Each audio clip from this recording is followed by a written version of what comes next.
നമോ ഭഗവതേ വാസുദേവായ. ദശകം 39. യോഗമായ പ്രാദുർഭാവവും കൃഷ്ണജന്മോത്സവവും. വൃത്തം പൃഥ്വി. ശ്ലോകം 1. ഭവന്തമയമുദ്വകൻ യദുകുലോദ്വകോ നിസ്സരൻ ദദർശ ഗഗനോജ്ജലജ്ജലഭരാം കളിന്ദാത്മജാം അഹോ സലില സഞ്ജയഃ സ പുനരൈന്ദ്രജാലോദിതോ ജലൗക ഇവ തത്ക്ഷണാത് പ്രമദമീയതാമായയൗ. ഭവന്തം അങ്ങയെ ഉണ്ണിക്കണ്ണനെ. അയം യദുകുലോദ്വഹോ ഈ യദുകുലശ്രേഷ്ഠൻ, ഈ വസുദേവൻ, ഉദ്വഹൻ വഹിക്കുന്നവനായി, നിസ്സരൻ സഞ്ചരിക്കുമ്പോൾ, യാത്രയായി പോകുമ്പോൾ, ദദർശ ദർശിച്ചു, കണ്ടു, ഗഗനോജ്ജലജ്ജലഭരാം ഗഗന ഉജ്ജലജ്ജലഭരാം ഗഗനത്തിലേക്ക്, ആകാശത്തിലേക്ക്, ഉജ്ജലത് ഉയർന്നു പൊങ്ങുന്ന, ജലഭരാം ജലഭാരത്തോടു കൂടിയ, കളിന്ദാത്മജാം കാളിന്തി നദിയെ, അഹോ അത്ഭുതകരമായി, സലില സഞ്ചയ സപുന ആ സലില സഞ്ചയമാകട്ടെ, കാളിന്തിയിലെ ആ പെരുവെള്ളമാകട്ടെ, ഐന്ദ്രജാലോദിതോ ഇന്ദ്രജാലം കൊണ്ട് ഉദിതമായ, ഇന്ദ്രജാലം കൊണ്ട് ഉണ്ടായതായ, ജലൗഘ ഇവ ജലപ്രവാഹമെന്ന പോലെ, തക്ഷണാത് ഉടനെ തന്നെ, പെട്ടെന്ന്, പ്രപദമേയതാം ആയയൗ കാലടികളോളം മാത്രം എത്താവുന്ന അത്രയായി തീർന്നു. ആ പദസഞ്ചയത്തിൽ ജലം വളരെ കുറഞ്ഞു. അത് കാലടികളെ നനയ്ക്കുന്ന ഒരു നീർച്ചാൽ മാത്രമായി തീർന്നു. ഇനി ശ്ലോകാർത്ഥം.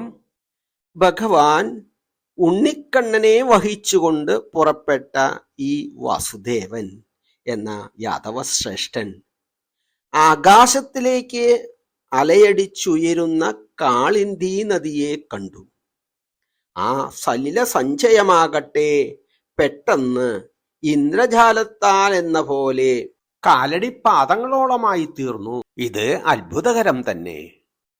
ധാരമുറിയാത്ത പെരുമഴയിൽ അനന്തന്റെ സഹസ്രശീർഷങ്ങൾ കുടയാക്കി ആ സർപ്പരാജന്റെ ഫണങ്ങളിലെ രത്നങ്ങളിൽ നിന്ന് വഴിഞ്ഞൊഴുകുന്ന പ്രകാശധോരയിൽ വസുദേവൻ ഭഗവാനെ വഹിച്ച് കാളിന്തി നദീതീരത്തിലെത്തിയപ്പോൾ പുഴ കനത്ത മഴയാൽ അലയടിച്ച് വാനോളം ഉയരുകയായിരുന്നു. വസുദേവൻ പുഴയിലേക്ക് ഇറങ്ങിയതോടെ ജലം ഇരുവശങ്ങളിലേക്കും മാറി പുഴ ഒരു നീർച്ചാൽ മാത്രമായി തീർന്നു. ഇത് ഒരു ഇന്ദ്രജാലത്തിന് തുല്യമായിരുന്നു, അത്ഭുതകരമായിരുന്നു. അല്ലെങ്കിൽ ഭഗവാനെ ആർക്കു തന്നെ തടുക്കാൻ കഴിയും? ശ്ലോകം 2. പ്രസുപ്ത പശുപാലികാം നിഭൃതമാരുദദ്ബാലികാം അപാവൃത കവാടികാം പശുപവാടികാമാവിശൻ ഭവന്തമയമർപ്പയൻ പ്രസവതൽപകേ തത്പദാത് വഖൻ കപടകന്യകാം സ്വപുരമാഗതോ വീഗതഃ. പ്രസുപ്ത ഗാഢസുപ്താവസ്ഥയിലായിരുന്ന, ഗാഢനിദ്രയിലായിരുന്ന, പശുപാലികാം പശുക്കളെ പരിപാലിക്കുന്ന ആ ഗോപശ്രീകൾ, നിവൃതം പതുക്കെ സാവകാശത്തിൽ മെല്ലെ, ആരുരുദ്ബാലികാം രോദനം ചെയ്യുന്ന, കരയുന്ന ആ പെൺകുഞ്ഞിനെ, അഭാവൃത കവാടിയാം അഭാവൃതമായ തുറന്നുകിടക്കുന്ന വാതായനങ്ങളോടുകൂടിയ, പശുപവാടിയാം പശുപാലകനായ നന്ദഗോപന്റെ വാടിക ഗൃഹത്തെ ആവിശൻ പ്രവേശിച്ചിട്ട്, ഭവന്തം അങ്ങയെ ഉണ്ണിക്കണ്ണനെ, അയം ഇവൻ ഈ വാസുദേവൻ, അർപ്പയൻ അർപ്പിച്ചിട്ട്, ബഹുമാന പുരസരം കിടത്തിയിട്ട്, പ്രസവ തൽപകെ പ്രസവശയ്യയിൽ നിന്ന്, തത്പദാത് ആ സ്ഥലത്ത് നിന്ന്, വഹൻ വഹിച്ച്, കപടകന്യകാം ആ മായാകന്യകയെ, ആ മായാദേവിയെ, സ്വപുരം ആഗതോ വേഗത സ്വപുരത്തിൽ വേഗത്തിൽ ആഗതനായി, കാരാഗ്രഹത്തിൽ ദേവകിയുടെ സമീപത്തിൽ വേഗത്തിൽ തന്നെ എത്തിച്ചേർന്നു. ഇനി ശ്ലോകാർത്ഥം. ആ പശുപവാടികയിലെ, ആ ഗോകുലത്തിലെ ഗോപസ്ത്രീകളെല്ലാം ഗാഠനിദ്രയിലായിരിക്കെ തനിയെ തുറന്നു കിടന്നിരുന്ന വാതാലയത്തിലൂടെ അകത്ത് പ്രവേശിച്ച ആ വസുദേവൻ ഭഗവാനായ ഉണ്ണിക്കണ്ണനെ പ്രസവശയ്യയിൽ ബഹുമാന പുരസരം കിടത്തിയിട്ട് പതുക്കെ നേർത്ത ശബ്ദത്തിൽ കരഞ്ഞുകൊണ്ടിരുന്ന കപട കന്യകയായ ആ മായാ നിദ്രാദേവിയെ അവിടെ നിന്നെടുത്ത് വേഗത്തിൽ തന്റെ കാരാഗ്രഹപുരത്തിൽ മടങ്ങിയെത്തി. ആരാണ് നന്ദഗോപൻ? വസുദേവന്റെ പിതാവ് ശൂരരാജാവിന്റെ അമ്മയുടെ സഹോദരപുത്രനാണ് നന്ദൻ. അതായത് വസുദേവന്റെ അച്ഛന്റെ അമ്മാവന്റെ പുത്രൻ. ഭ്രാതാക്കളായ ഇവർ ഉറ്റ മിത്രങ്ങളായിരുന്നു. അക്കാലത്ത് കംസന്റെ പീഡയിൽ നിന്ന് അകന്ന് അമ്പാടിയിൽ വന്ന് ഗോക്കളെ പരിപാലിച്ച് കഴിയുകയായിരുന്നു ആ നന്ദഗോപൻ. വസുദേവന്റെ മറ്റൊരു പത്നിയായ രോഹിണിയും ആ സമയം നന്ദഗോപഗ്രഹത്തിൽ മധുരയിൽ നിന്ന് അകന്ന് കഴിഞ്ഞിരുന്നു. ദേവകി വസുദേവന്മാരുടെ 6 പുത്രന്മാരെയും കംസൻ നിർദ്ദയം വധിച്ചു. 7ാമതായി ആദിശേഷനായ അനന്തൻ ദേവകിയുടെ ഉദരത്തിൽ ഗർഭസ്ഥനായി. പിന്നെ ഭഗവാൻ ശ്രീഹരിയുടെ നിർദ്ദേശത്താൽ ഈ ശിശുവിനെ അമ്പാടിയിൽ രോഹിണിയുടെ ഗർഭത്തിലേക്ക് മായാ ഭഗവതി ആവാഹിച്ചെടുത്ത് മാറ്റി. അങ്ങനെ ദേവകി വസുദേവന്മാരുടെ 7ാമത്തെ പുത്രൻ രോഹിണി വസുദേവന്മാർക്ക് ആദ്യപുത്രനായി അമ്പാടിയിൽ പിറന്നു. പിന്നെ 8ാമതായി പരബ്രഹ്മമായ ശ്രീഹരി ദേവകി വസുദേവന്മാരിൽ മധുരയിലെ കാരാഗ്രഹത്തിലും പിറന്നു. ഈ കുഞ്ഞിനെയെങ്കിലും രക്ഷിച്ചെടുക്കാൻ ഹൃദയം തുടിച്ചപ്പോഴായിരിക്കണം വസുദേവനെ ആത്മമിത്രമായ നന്ദഗോപനെ കുറിച്ച് ചിന്തിക്കാൻ പ്രേരിപ്പിച്ചത്. അവിടെ അപ്പോൾ നന്ദഗോപ യശോദാ ദമ്പതിമാർക്ക് കാലമേറെ കഴിഞ്ഞ് ഭഗവത് പ്രസാദത്താൽ ഒരു കുഞ്ഞു പിറന്നിരുന്നു. മായാ ദുർഗാദേവിയുടെ അവതാരം. അങ്ങ് മധുരയിലും പിന്നെ അമ്പാടിയിലും പെരുമഴ വർഷിച്ചുകൊണ്ടിരിക്കുമ്പോൾ പരിസരമാകെ സുഖ സുഷുപ്തിയിൽ ആണ്ടിരിക്കെ വസുദേവൻ അമ്പാടിയിലെത്തി ഉണ്ണിക്കണ്ണനെ പ്രസവശയ്യയിൽ മയങ്ങിക്കിടക്കുന്ന യശോദയുടെ തൽപ്പത്തിൽ കിടത്തി. ദുർഗാദേവിയെയും വഹിച്ച് വേഗത്തിൽ മധുരയിലെ കാരാഗ്രഹത്തിലേക്ക് വസുദേവൻ തിരിച്ചെത്തി. ദേവകി വസുദേവന്മാരുടെ 7ാമത്തെ പുത്രനും 8ാമത്തെ പുത്രനും ഒരുമിച്ച് നന്ദഗോപഗ്രഹത്തിൽ അമ്പാടിയിൽ കഴിയുന്നത് ആരും തന്നെ അറിഞ്ഞില്ല. ശ്ലോകം 3. തതസ്ത്വതനുജാരവക്ഷപിതനിദ്രവേഗദ്രവത് ഫടോത്കരനിവേദിത പ്രസവവാർത്തയൈവാർത്തിമാൻ വിമുക്തചികുരോത്കരസ്ത്വരിതമാപതൻ ഭോജരാട് അതുഷ്ട ഇവ ദൃഷ്ടവാൻ ഭഗിനികാകരേ കന്യകാം. പിന്നെ ത്വത് അനുജാരവ, അങ്ങയുടെ അനുജത്തിയുടെ ആരവം, കരച്ചിൽ.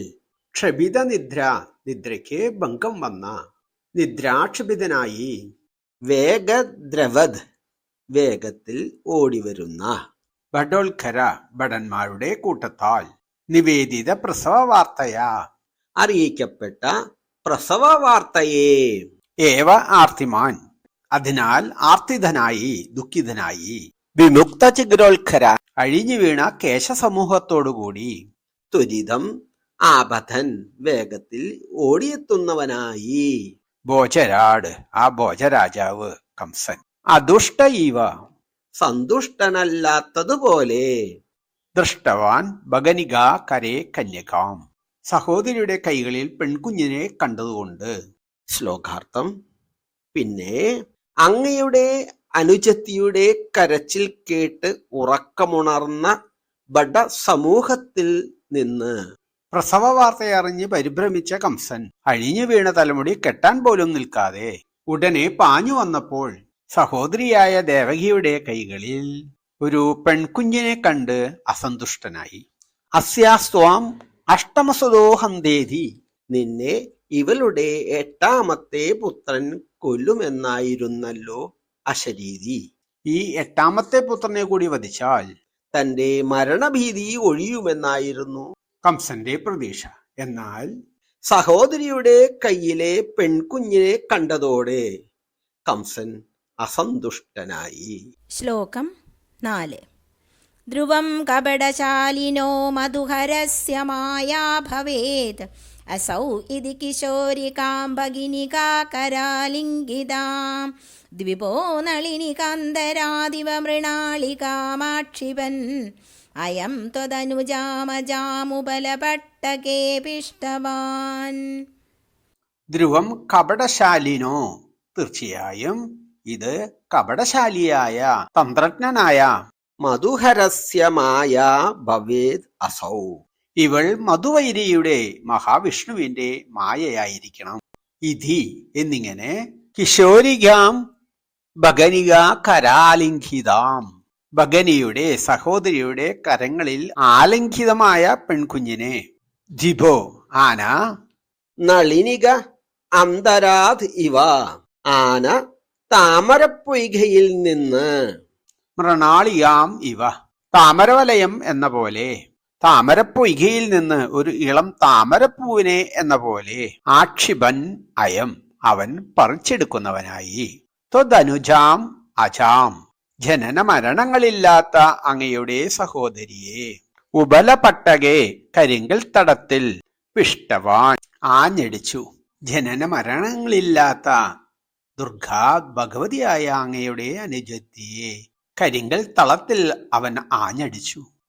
ശ്ലോകാർത്ഥം: ഇത് തീർച്ചയായും കപടശാലിയായ മധുരിഭുവിന്റെ മഹാവിഷ്ണുവിന്റെ മായാപ്രയോഗമായിരിക്കണം എന്നു കരുതിയിട്ട് സഹോദരിയുടെ കൈകളാൽ ആലിംഗിതയായ ജന്മമരണങ്ങളില്ലാത്ത ആ പെൺകുഞ്ഞിനെ ആന താമരപ്പൊയ്കയിൽ നിന്ന് താമരവളയം എന്ന പോലെ ബലമായി പിടിച്ചെടുത്ത് കൽത്തളത്തിൽ ആഞ്ഞടിച്ചു. ഇതൊരു പാവം പെൺകുഞ്ഞാണല്ലോ. ഇതിനു മുൻപുണ്ടായ എന്റെ 6 ആൺമക്കളെയും അങ്ങ് കൊന്നു. ഒടുക്കത്തെ ഈ പെൺകുഞ്ഞിനെയെങ്കിലും എനിക്ക് വിട്ടുതരൂ എന്ന് കേണപേക്ഷിച്ച ദേവകിയിൽ നിന്ന് ബലമായി പിടിച്ചെടുത്താണ് കംസൻ ആ കുഞ്ഞിനെ പാറക്കെട്ടിലടിച്ചത്. ശ്ലോകം 5. തദോ ഭവദുപാസകോ ജഡിതി മൃത്യുപാശാദിവ പ്രമുച്യതരസൈവ സാ സമധിരൂഢരൂപാന്തരാ അധസ്ഥലമജങ്മുഷീ വികസദഷ്ടബാഹുസ്ഫുരൻ മഹായുധമഖോ ഗതാ കില വിഹായ സാദിദ്വിതേ. അമ്മേ നാരായണ, ദേവി നാരായണ, ലക്ഷ്മീ നാരായണ, ഭദ്രേ നാരായണ. അമ്മേ നാരായണ, ദേവി നാരായണ, ലക്ഷ്മീ നാരായണ, ഭദ്രേ നാരായണ. തഥോ അനന്തരം ഭവദ് ഉപാസകോ അങ്ങയുടെ ഉപാസകൻ ഭക്തൻ എന്ന പോലെ ജഡിതി വേഗത്തിൽ മൃത്യുപാശാത് ഇവ മൃത്യുപാശത്തിൽ നിന്നെന്ന പോലെ അന്തകന്റെ പാശത്തിൽ നിന്നെന്ന പോലെ പ്രമുജ്യ മോചിക്കപ്പെട്ടിട്ട് വേർപ്പെട്ടിട്ട് തരസ ഏവ തരസൈവ വേഗത്തിൽ തന്നെ സ അവൾ ജനന മരണമില്ലാത്ത ആ പെൺകുഞ്ഞ് സമതിരൂഢരൂപാന്തര സമ്യക്കായ വ്യക്തമായ മറ്റൊരു രൂപം ധരിച്ചു. അധസ്ഥലം ആ ജഗ്മുഷി കീഴോട്ട് പതിക്കാത്തവളായി. വികസത് അഷ്ടബാഹുസ്ഫുരൻ മഹായുധം വികസ്വരങ്ങളായ 8 കൈകളിൽ ദിവ്യായുധങ്ങൾ പ്രശോഭിക്കുന്നവളായി. അഹോ ആശ്ചര്യം. ഗദ കില വിഹായസാ ദ്യുദ്യുതേ വിഹായസിലേക്ക് ഉയർന്നു പോയി പ്രകാശിച്ചു അത്രേ. ശ്ലോകാർത്ഥം: അനന്തരം ജനന മരണങ്ങളില്ലാത്ത ആ ഇളം കുഞ്ഞ് പെട്ടെന്ന് മൃത്യുപാശത്തിൽ നിന്ന് അങ്ങയെ ഉപാസിക്കുന്നവരെന്ന പോലെ കംസന്റെ കയ്യിൽ നിന്ന് വഴുതി. ഉടനെ തന്നെ രൂപാന്തരം പ്രാപിച്ച് കീഴോട്ട് പതിക്കാതെ വികസ്വരങ്ങളായ 8 കൈകളിൽ പ്രകാശിക്കുന്ന മഹാ ആയുധങ്ങളോടുകൂടി ആകാശത്തേക്ക് ഉയർന്നു ശോഭിച്ചു. ആശ്ചര്യം തന്നെ. ആ ദേവി ദിവ്യങ്ങളായ പുഷ്പങ്ങൾ കൊണ്ടുള്ള മാല, വിശേഷങ്ങളായ വസ്ത്രങ്ങൾ, സുഗന്ധപൂരിതമായ കുറിക്കൂട്ടുകൾ, രത്നാഭരണങ്ങൾ എന്നിവയാൽ സർവാലങ്കാരഭൂഷിതയായി. അമ്പ്, വില്ല്, ശൂലം, പരിച, വാൾ, ശംഖ്, ചക്രം, ഗദ എന്നീ ദിവ്യായുധങ്ങൾ ധരിച്ച് സാക്ഷാൽ ജഗത് മാതാവ് തന്നെയായി രൂപം പൂണ്ട് ആകാശത്ത് വിളങ്ങി. അമ്മേ നാരായണ, ദേവി നാരായണ, ലക്ഷ്മി നാരായണ, ഭദ്രേ നാരായണ. ശ്ലോകം 6.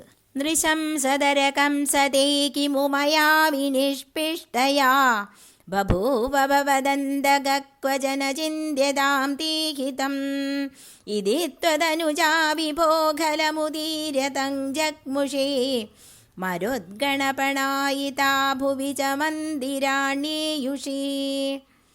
നൃശംസധര കംസ, അതിക്രൂരനായ അല്ലയോ കംസ, തേ നിനക്ക്, കിമുമയ വിനിഷ്പിഷ്ടയ എന്നെ കൊന്നിട്ട് എന്ത് കാര്യം, ബഭൂവ ഭവത് അന്തക ക്വചന നിന്റെ അന്തകൻ ഒരിടത്ത് ഉണ്ടായിക്കഴിഞ്ഞു, ചിന്ത്യതാം തേ ഹിതം ഇനി നീ നിന്റെ ഹിതത്തെ ഭാവിയെ ചിന്തിച്ചുകൊള്ളുക, ഇതി ത്വദ് അനുജ ഇങ്ങനെ അങ്ങയുടെ അനുജത്തി, ആ ദുർഗാ ഭഗവതി, വിഭോ ഹേ വിഭുവായ ശ്രീ ഗുരുവായൂരപ്പ, ശ്രീകൃഷ്ണ, ഖലം ഉദീര്യതം ജഗന്മുഷി ആ ദുഷ്ടനോട് ഉദീരണം ചെയ്തിട്ട് പറഞ്ഞിട്ട് ഗമിച്ചവളായി അപ്രത്യക്ഷയായി. മരുത് ഗണപണായിത മരുദ്ഗണങ്ങളാൽ സ്തുതിക്കപ്പെട്ടവളായി. ഭൂവീച്ച മന്ദിരാണി ഏയുഷി ഭൂമിയിലെ പല ക്ഷേത്രങ്ങളിലായി കുടികൊള്ളുകയും ചെയ്തു. ഇനി ശ്ലോകാർത്ഥം. മഹാദുഷ്ടനായ അല്ലയോ കംസ, നീ എന്നെ കൊന്നിട്ടെന്തു കാര്യം, നിന്റെ അന്തകൻ ഒരിടത്ത് ജനിച്ചു കഴിഞ്ഞിരിക്കുന്നു, നീ നിന്റെ നന്മ എന്തെന്ന് ചിന്തിച്ചു കൊള്ളുക എന്നിപ്രകാരം ആ ദുഷ്ടനോട് പറഞ്ഞിട്ട്, ഹേ വിഭുവായ ശ്രീ ഗുരുവായൂരപ്പ, അങ്ങയുടെ അനുജത്തിയ ദുർഗാ ഭഗവതി മരുദ്ഗണങ്ങളാൽ ദേവന്മാരാൽ സ്തുതിക്കപ്പെട്ട് ഭൂമിയിലെ പല ക്ഷേത്രങ്ങളിലും കുടികൊള്ളുകയും ചെയ്തു. ജഗത് അംബികയായ ഈ ദേവി 108 ദുർഗാലയങ്ങളിലും പിന്നെ മറ്റനേകം ക്ഷേത്രങ്ങളിലും ഭക്തപരിപാലനത്തിന് മാതൃവിശേഷമായ ഭാവനാവിലാസത്തോടെ പരിലസിച്ചു വരുന്നു. അമ്മേ നാരായണ. ശ്ലോകം 7.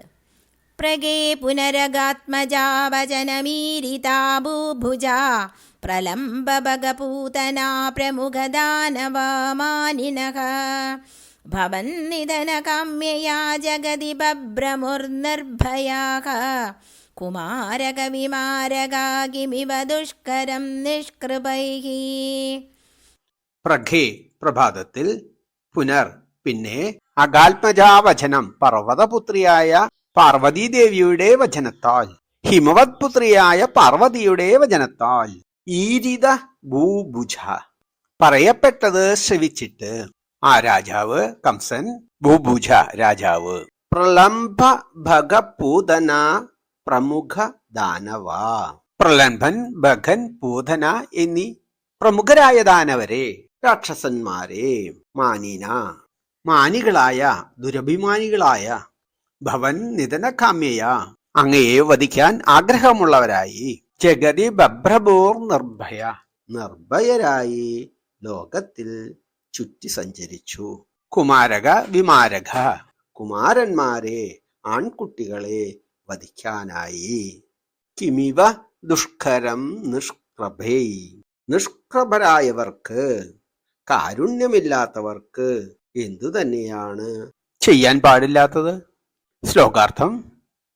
പിന്നെ പ്രഭാതത്തിൽ പർവ്വതപുത്രിയായ മായാഭഗവതി പറഞ്ഞ കാര്യങ്ങളെ കംസരാജാവ് പറഞ്ഞറിഞ്ഞ് ദുരഭിമാനികളായ പ്രലംബൻ, ഭഗൻ, പൂതന തുടങ്ങിയ ദാനവർ ഉണ്ണിക്കണ്ണനെ വധിക്കാൻ ആഗ്രഹമുള്ളവരായി. അവർ ആൺകുട്ടികളെ തിരഞ്ഞുപിടിച്ച് കൊന്നുകൊണ്ട് നിർഭയരായി ലോകത്തിൽ വിഹരിച്ചു. കരുണാരഹിതർക്ക് എന്താണ് ചെയ്യാൻ പാടില്ലാത്തത്? ശ്ലോകം 8.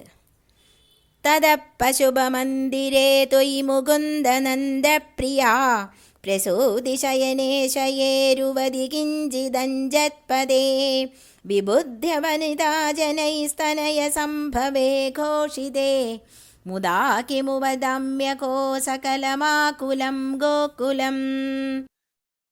തഥ പശുപമന്ദിരേ, പിന്നെ ആ ഗോപാലനായ നന്ദഗോപന്റെ മന്ദിരത്തിൽ, ത്വയി ഭഗവാനെ, അങ്ങ്, മുകുന്ദ മുക്തിദായകനായവനെ, ഹേ മോക്ഷദായക, നന്ദപ്രിയ നന്ദഗോപന്റെ പ്രിയതമ, യശോദ, പ്രസൂതിശയനേ ശയേ പ്രസവതൽപ്പത്തിൽ ശയിക്കുന്ന, രുവതി രോദിക്കുന്ന കരയുന്ന, കിഞ്ചിത് അഞ്ജത്പഥേ അല്പമായി ചലിക്കുന്ന പാദങ്ങളോടെ, വിബുദ്ധ്യ അറിഞ്ഞിട്ട്, യശോദയുടെ പ്രസവ വാർത്ത അറിഞ്ഞിട്ട്, വനിതാജനൈ സ്ത്രീജനങ്ങളാൽ, തനയ സംഭവേ ഘോഷിതേ ഉണ്ണി പിറന്ന സംഭവം ആഘോഷിച്ചപ്പോൾ, മുധാ കിമു വധാമി അഹോ എല്ലാം ആശ്ചര്യമായിരിക്കുന്നു, ഞാനിനി എന്താണ് പറയേണ്ടത്?